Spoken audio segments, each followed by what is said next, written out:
Halo semuanya, jumpa lagi dengan gue Chandra di channel Fintech. Gue selalu excited kalau membahas smartphone mid-range nih, karena segmentasi ini selalu ada aja gebrekannya dari setiap brand. Salah satunya smartphone ini, iQOO, brand dari Vivo dengan kualitas produk dan after sales yang sama kayak Vivo, memiliki line up smartphone baru yaitu iQOO Z10. Smartphone ini bisa dikatakan mempunyai banyak upgrade, bahkan ada yang dirombak abis-abisan di sektor desain teman-teman. Alright, upgradean paling utama dari smartphone ini langsung aja gue kasih tahu, yaitu di sektor baterai. Sesuai dengan judul video ini, King of Baterai, itu kata-kata yang cocok buat menggambarkan posisi iQOO Z9 saat ini. Kapasitasnya nggak main-main 7300 mAh dengan ketebalan cuman 0,78 cm aja. Bahkan sampai mendapatkan rekor muri sebagai smartphone with the biggest battery capacity in Indonesia. Entah teknologi apa yang dipakai di smartphone yang satu ini, pastinya akan kita bahas hal tersebut. Tapi lebih baik kita unboxing terlebih dahulu kali ya smartphone ini. Secara desain tampilannya itu nggak jauh beda seperti di seri sebelumnya. Di dalamnya kita langsung mendapatkan unit smartphone-nya, lalu ada perintilan-perintilan buku manual, ada tercharger 90 watt flash charge, dan juga kabel USB Type-C. So, ini dia smartphone-nya. Jujur gue skeptis kalau misalkan ini adalah iQOO, karena smartphone ini hadir dengan desain yang dirombak total. Entah apa tujuan iQOO, pada intinya cuman satu, ingin tampil beda teman-teman, serta smartphone ini jadi pembeda dari seri-seri yang pernah ada. Kalau kita throwback, seri Z memang eksklusif nih desainnya, selalu berbeda dan tampil baru, dan mungkin ini jadi salah satu teaser nih untuk seri iQOO number series selanjutnya. Dan untuk masalah desain selera aja, tapi yang harus kalian tahu dia punya dua varian warna, ada yang warna nitro black dan juga ada quantum silver. Nah di bagian belakangnya itu ada motif-motif kayak keramik gitu teman-teman. Kalau gue boleh jujur, gue sih lebih suka desain iQOO seri sebelumnya. Namun yang gue suka, feel genggam dari si iQOO Z10 ini lebih enak, terutama frame-nya ini teman-teman. Materialnya juga tambah solid, apalagi sudah punya sertifikat military grade STD 810H. Di dunia per IP-an, smartphone ini udah mendukung IP65 yang dimana udah anti debu dan juga tahan cipratan air. Di balik itu semua, yang terpenting dari segi bobot, yang dimana ketebalannya itu bener-bener mirip kayak smartphone biasa pada umumnya. Gue nggak habis pikir gimana caranya iQOO bisa menanam baterai segede kapasitasnya ini di smartphone ataupun di Android yang ukurannya itu sama seperti smartphone pada umumnya. Gue pakai bisa hampir 2 hari untuk daily skenario teman-teman, dengan penggunaan casual aja kayak sosmedan, nonton film, ataupun foto-foto tipis-tipis dan juga gaming tipis-tipis. Pas kita tes buat aktivitas berat kayak misalkan baterai stress Antutu mulai dari 100% sampai 5%, mendapatkan durasi 5 jam 23 menit. Untuk video playback 12 jam di aplikasi YouTube juga demikian nih. Kita tes dari 100% sampai 20%, itu bisa memakan waktu sekitaran lebih dari 12 jam. Artinya udah lolos video tes playback ala-ala Sadapin Techno teman-teman. Dia juga memiliki fitur bypass charging. Ini fitur yang bakal kepake banget nih buat para gamer saat mainin game di smartphone ini. Fitur ini layaknya jadi fitur wajib lah buat smartphone di harga mid-range. Ngomong-ngomong performance, smartphone itu menggunakan SoC yang berbeda dari seri sebelumnya. Kalau kita lihat dari spek, dia tuh pakai Snapdragon 7S Gen 3. Jangan dijudge dulu kalau misalkan SoC-nya ini downgrade. Kenapa nggak upgrade bang dari Snapdragon 7 Gen 3 seperti seri sebelumnya? Sebelum gue dengar pertanyaan itu, izinkan gue menjawab dulu nih teman-teman. POV gue ada beberapa alasan mengapa menggunakan SoC ini. Seri S merupakan SoC dari Snapdragon yang menjual performance dan juga efisiensi. Jadi ibarat kata performance dan efisiensi itu tuh udah balance, dan seri S ini adalah opsi SoC terjangkau juga. Perbedaan paling menonjol paling dari segi clock speed GPU-nya aja, yang dimana Snapdragon 7 Gen 3 lebih tinggi. Namun secara keseluruhan itu mirip-mirip teman-teman. Hal itu tuh terbukti pas waktu kita jalanin Antutu benchmark dan kita compare tipis-tipis dengan Snapdragon 7 Gen 3, dan hasilnya kita mendapatkan skor yang bisa dikatakan mirip-mirip nih. Bedanya itu cuma 10 ribuan aja, dan Snapdragon 7S Gen 3 punya tuningan iQOO Z10 bahkan lebih tinggi nih teman-teman, dapat di angka 820 ribuan poin. Nah sementara pas waktu kita running 5 kali berturut-turut, hasilnya pun juga demikian, dapat di angka yang konsisten di kisaran 810 ribuan poin dan juga 820 ribuan poin. Lalu di Geekbench 6 single core dapat di angka 1100-an teman-teman, dengan multicore di angka 3200-an. Ini sih skornya skornya udah oke dan udah cukup standar ya buat smartphone mid-range kelasan kayak gini. Nah terus juga Redeemers benchmark buat skornya dapat di angka 4000-an dengan stability dapat di angka 99,2%. Ini sih tergolong baik. Baterai berkurang 4% dengan suhu di angka 39 derajat Celcius, itu suhu paling panasnya, dengan FPS tertinggi di angka 32 FPS teman-teman.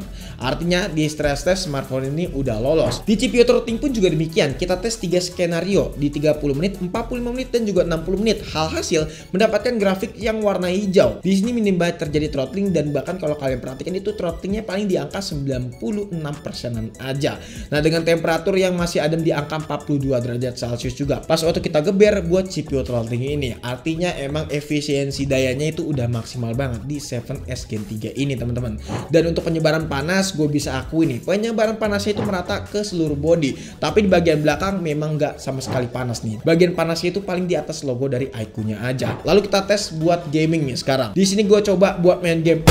Settingannya adalah rata kanan alias max hack teman-teman, dan hasil untuk FPS-nya dapat di angka 60. Ini sih stuck aja di angka 60 karena ini bukan HP yang salah, melainkan gamenya aja yang udah buruk dan gak diupdate-update. Dan di sini buat temperaturnya masih adem di angka 36 derajat Celcius dengan baterai selama 30 menit kita bermain berkurang 2-3%-an aja. Ini sih irit banget ya teman-teman, player bisa nge-push sampai matanya minus pastinya. Terus juga kita coba game Mobile Legends Bebeng nih, settingannya udah super ultra. Alhasil buat FPS sih lagi-lagi stabil mampus ya di angka 90. Kita sih nggak usah khawatir lagi nih buat masalah FPS pas waktu game Mobile Legends ini teman-teman. Dan di sini buat temperaturnya juga adem cuma di angka 37 derajat Celcius. Gokil banget ini mah. Dengan baterai berkurang 6%-an selama 30 menit bermain. Lalu lanjut game PUBG Mobile, settingannya adalah semut ekstrim teman-teman. FPS-nya udah stabil di angka 60. Dengan baterai berkurang 6% selama 30 menit bermain dan temperaturnya cuma di angka 39 derajat Celcius. Kalau kalian perhatikan tabel grafik sih udah stabil ya teman-teman. Delta Force juga demikian. Settingannya adalah HD Ultimate teman-teman, dan FPS-nya dapat di angka 50. Gue yakin buat Delta Force ini masih bisa update ke FPS yang lebih tinggi teman-teman kalau misalkan udah ada updatean patch terbarunya nanti. Ya mungkin ini karena adalah game baru jadi memang harus banyak-banyak update nih. Tapi setidaknya dengan FPS segini sih udah tergolong oke. Temperaturnya juga lagi-lagi 37 derajat Celcius aja selama 30 menit bermain dengan baterai berkurang 6%. Genshin Impact highest 60 FPS teman-teman. FPS-nya memang nggak stabil nih di angka 50-an. Tapi setidaknya kita mendapatkan FPS yang cukup reliable di settingan highest 60 FPS di angka 30-45an FPS. Dan kalau kita lihat di sini secara tabel grafik FPS-nya memang cukup naik turunnya teman-teman. Temperatur di angka 40 derajat Celcius juga selama 30 menit bermain dan baterai berkurang 7%. Sedikit catatan aja teman-teman, kalau misalnya pengen main Genshin Impact dengan FPS yang maksimal alias bisa mendapatkan FPS yang playable, dan misalnya kalian ngejar FPS banget bisa setting ke normal atau enggak ke low aja teman-teman, jangan ke high, karena kalau ke high bakal ningkatin kualitas, otomatis FPS-nya bakalan berkurang juga. Intinya buat penyebaran panas gue akuin ini bisa cukup merata teman-teman, apalagi pas waktu kita geber Genshin Impact bener-bener gak ada yang panas. Paling suhu tertingginya itu di angka 40 derajat Celcius sih memang, dan itu di bagian dekat SOC, cuman itu menyebar lama-lama ke bawah dan sampai ke atas logo iQOO-nya ini. Gua nggak bisa ekspektasi banyak buat smartphone ini, ya memang performanya bukan yang paling ngebut, tapi setidaknya dia menjual stabilitas yang emang bagus banget. Dari segi baterai yang penurunan persentasenya aja cuman rendah ya pas waktu kita geber beberapa game tadi, dan itu udah membuktikan kalau misalkan kepuasan buat ngegame bukan di performance ngebut aja, tapi ada sektor lain kayak baterai consumption, terus juga masalah temperatur itu juga harus diperhatikan. Performance udah mantep kayak gini, ditambah layarnya spek e-sport juga, bukan cuma jadi pelengkap sih menurut gua. Panelnya sendiri udah pakai POLED teman-teman. Bezel bagian atas, bawah, kanan, kiri, sampingnya itu tuh udah simetris. Looksnya jadi kelihatan premium. Ini salah satu keunggulan panel POLED teman-teman. Tingkat brightness-nya juga nggak main-main, bisa sampai 5000 nits, sehingga lo pakai di penggunaan outdoor juga udah pasti aman. Visualnya terlihat sangat jelas ditampilkan, bahkan brightness-nya yang bisa terang kayak gini. Di bagian protector alias pelindungan layar ya teman-teman, smartphone ini bukan cuma menjual durability POLED-nya aja, tapi soal keselamatan juga harus diperhatikan teman-teman. Salah satunya SGS Low Blue Light ya teman-teman, anti flicker, terus juga eye protection dan AI personalized eye protection. Jadi bukan pelindungan layarnya aja yang emang kuat teman-teman, tapi buat melindungi mata kita bakalan jadi lebih aman. Secara overall bagian layar gua nggak komplain nih, warnanya jelas udah pop up teman-teman, berasa tajam juga. Untuk nikmati entertain ini sih udah PW banget sih kalau menurut gua. Dan kekurangannya sih cuma satu aja, yaitu di bagian speaker, yang dimana speakernya masih mono. Artinya memang speakernya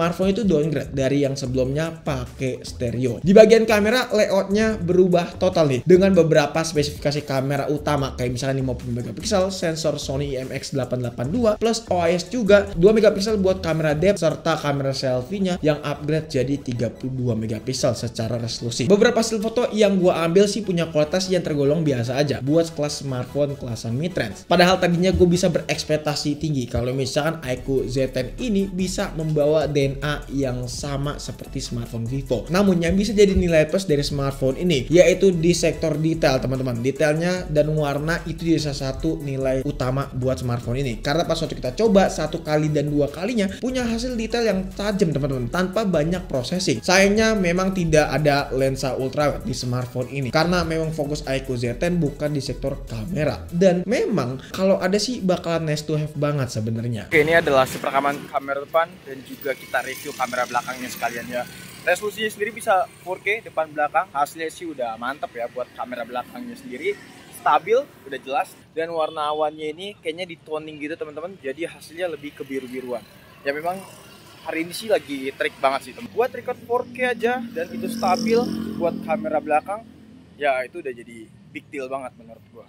Kalau ngomongin AI, smartphone ini udah cukup lengkap lah. Pertama untuk kepentingan catat-mencatat dokumen seperti AI Note Assist, Super Dokumen, Live Text teman-teman, Circle to Search, dan mungkin beberapa AI lainnya yang nggak gue bisa sebutin satu persatu dan bisa kalian pause aja nih video ini. Sektor lain kayak misalkan layar, baterai jadi salah satu upgradean yang paling besar di smartphone ini. Kalau kita throwback lagi nih teman-teman ya, kapasitas 7300 mAh bukan sebuah ukuran yang kecil untuk sebuah smartphone kelasan mid-range, apalagi ditanam di smartphone yang punya ketebalan mirip-mirip seperti smartphone mid-range ataupun entry di kelasan harga yang sama. Ditambah target pasar smartphone ini tuh cocok banget untuk kalian yang kebutuhannya mobile banget, apalagi yang menyatukan semua aktivitas dari mulai gaming, produktivitas, pekerjaan hanya lewat sebuah smartphone. Dan kalau kalian beli dari tanggal 4 sampai 10 Juni di 2025 ini bakalan dapat cashback yang menarik nih, gue denger-dengar. Jadi mungkin cukup sekian aja video kali ini. Kalau misalnya kalian punya pendapat ataupun punya pertanyaan, langsung aja tulis di kolom komentar ya teman-teman. Pengen nanya secara privat tentang iQOO Z10 juga boleh banget langsung tulis di kolom komentar ataupun DM di Instagram kita. Dan